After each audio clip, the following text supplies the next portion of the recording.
नमस्कार। मैं डॉक्टर बबीता काजल चौधरी बल्लूराम गोदारा राजकीय कन्या महाविद्यालय श्री गंगानगर से आज हम सामान्य हिंदी के एक पद को करने वाले हैं। सामान्य हिंदी के पाठ्यक्रम में हमने बात की थी पद्य भाग की। पद्य भाग में कबीर जी के कुछ पद हम कर चुके हैं। आज हम करने जा रहे हैं उनका जो पद वह है माया महा ठगनी हम जानी। पद इस प्रकार से है, माया महा ठगनी हम जानी। आपको स्क्रीन पे दिखाई दे रहा है। माया महा ठगनी हम जानी, त्रिगुण फांस लिए कर डोले, बोले मधुर बानी।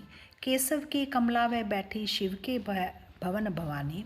पंडा के मूरत वे बैठी, तीरथ में भई पानी। योगी के योगन वे बैठी, राजा के घर रानी। काहू के हीरा वे बैठी, काहू के कौड़ी कानी। भक्तन की भक्तिन वे बैठी, ब्रह्मा के ब्रह्माणी।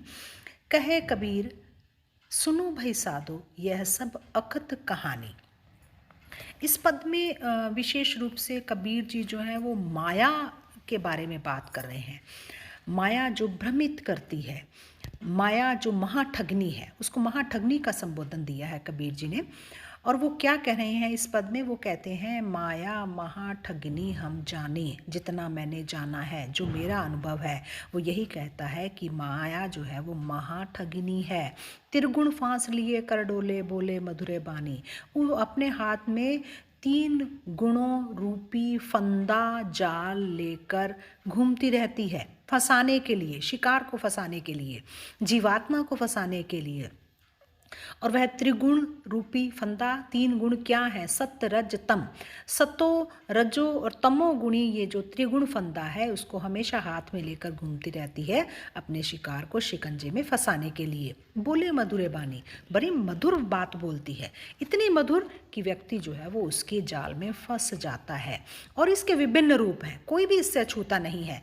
केशव के कमला वे बैठी, शिव के भवन भवानी। कि केशव जो विष्णु महाराज हैं, उनके घर में वो माँ लक्ष्मी बनकर बैठी है। शिव के भवन भवानी, शिव जी के यहाँ वो पार्वती जी के रूप में विद्यमान है। पंडा के मूरत वे बैठी, और पंडा जो पंडित हैं उनके पास वो उनके घर में मूर्ति के रूप में विद्यमान है, मूर्ति पूजा वो करते हैं। तीर्थ में भई बानी, और तीर्थ गंगा आदि जब हम हरिद्वार आदि तीर्थ स्थान पर जाते हैं तो वहाँ का जल जो है वो हमें खींच लेता है, भ्रमित करता है। तो वहाँ पर वो जल के रूप में, पानी के रूप में विद्यमान है। योगी के योगिन हुए बैठी, और योगी के घर में वो योगिन के रूप में उपस्थित रहती है। राजा के घर में रानी के रूप में विद्यमान रहती है। काहू के हीरा वह बैठी, किसी के घर में अगर साधन संपन्न है वो व्यक्ति, तो उसके घर में हीरे मोती ही, जो धनवान है उसके घर में वो हीरे मोती के रूप में विद्यमान रहती है। काहू के कोड़ी कानी, अगर कोई निर्धन व्यक्ति है तो उसके मुँह कानी कोड़ी की तरह लुभाती है, कानी कोड़ी की तरह वहाँ पर विद्यमान रहती है। भक्तन की भक्तिन वे बैठी, भक्त के घर में भक्तिन बनकर बैठती है, और ब्रह्मा के घर में ब्रह्माणी बनकर बैठती है। कहे कबीर सुनो भई साधो, यह सब अकथ कहानी। कबीर कहते हैं कि ये माया का जाल इतना दुरूह है कि कहा नहीं जा सकता, वर्णनातीत है। इसकी कहानी जो है वो कही नहीं जा सकती है। हे साधु संतो सुनो, ये माया जो है वो महाठगनी है। इसकी कहानी शब्दों से परे है, भ्रमित करने वाली है, जाल फैलाने वाली है, शिकंजे में फंसा लेने वाली है। इसीलिए माया को महाठगनी कहा है, क्योंकि अनेक अनेक रूप धारण करके वो मनुष्य की जीवात्मा को भ्रमित करती है। उसके उद्देश्य से, उसका मूल उद्देश्य क्या है? परमात्मा से मिलना, परमात्मा की प्राप्ति, लेकिन अपने मूल उद्देश्य से उसको भटका देती है और अपने रूप में, अपने मोह में, अपने जाल में फंसाकर उसको, उसके जीवन को व्यर्थ कर देती है। तो यहाँ कबीर जी ने माया को महाठगनी के रूप में सुशोभित किया है, उसको एक तरह से वर्णित किया है। और एक बात उन्होंने और उल्लेख किया है कि एक सामान्य मनुष्य या सामान्य जीवात्मा तो उस माया से बचने का कैसे सोचेगी, जब स्वयं ब्रह्मा, शिव और विष्णु जो हैं वो भी उससे नहीं बच सके हैं। तो यहाँ पर जो एक विशेष बात यह है कि उन्होंने स्त्री रूप को भी माया रूप माना है। जो भी इस सृष्टि में जो रूप लुभाता है, आकर्षित करता है, मोहित करता है, बांधता है, उस सब को कबीर जी ने इस महाठगनी कहा है। इस तरह से कबीर जी जो हैं वो आध्यात्म के लिए अनेक अनेक तरीकों को बताते हैं। माया के भ्रम जाल से बाहर निकलने के लिए भी जीवात्मा को सचेत करते हैं। एक और पद कबीर जी का देखते हैं, कौन सा है? साईं से लगन कठिन है भाई। साईं से लगन कठिन है भाई, जैसे पपीहा प्यासा बूंद का, पिया पिया रटलाई, प्यासे प्राण तरफे दिन राती, और नीर न भाई। जैसे मिर्गा शब्द सनेही शब्द सुनन को जाई, शब्द सुने और सत प्राण दान दे, तनिको नहीं डराई। जैसे सती चढ़े सत ऊपर, पिया की राह मन भाई, पावक देखी डरे वह नाई, हंसते बैठे सदा माई। छोड़े तन अपने को आशा, निर्भय हवै गुण गाई।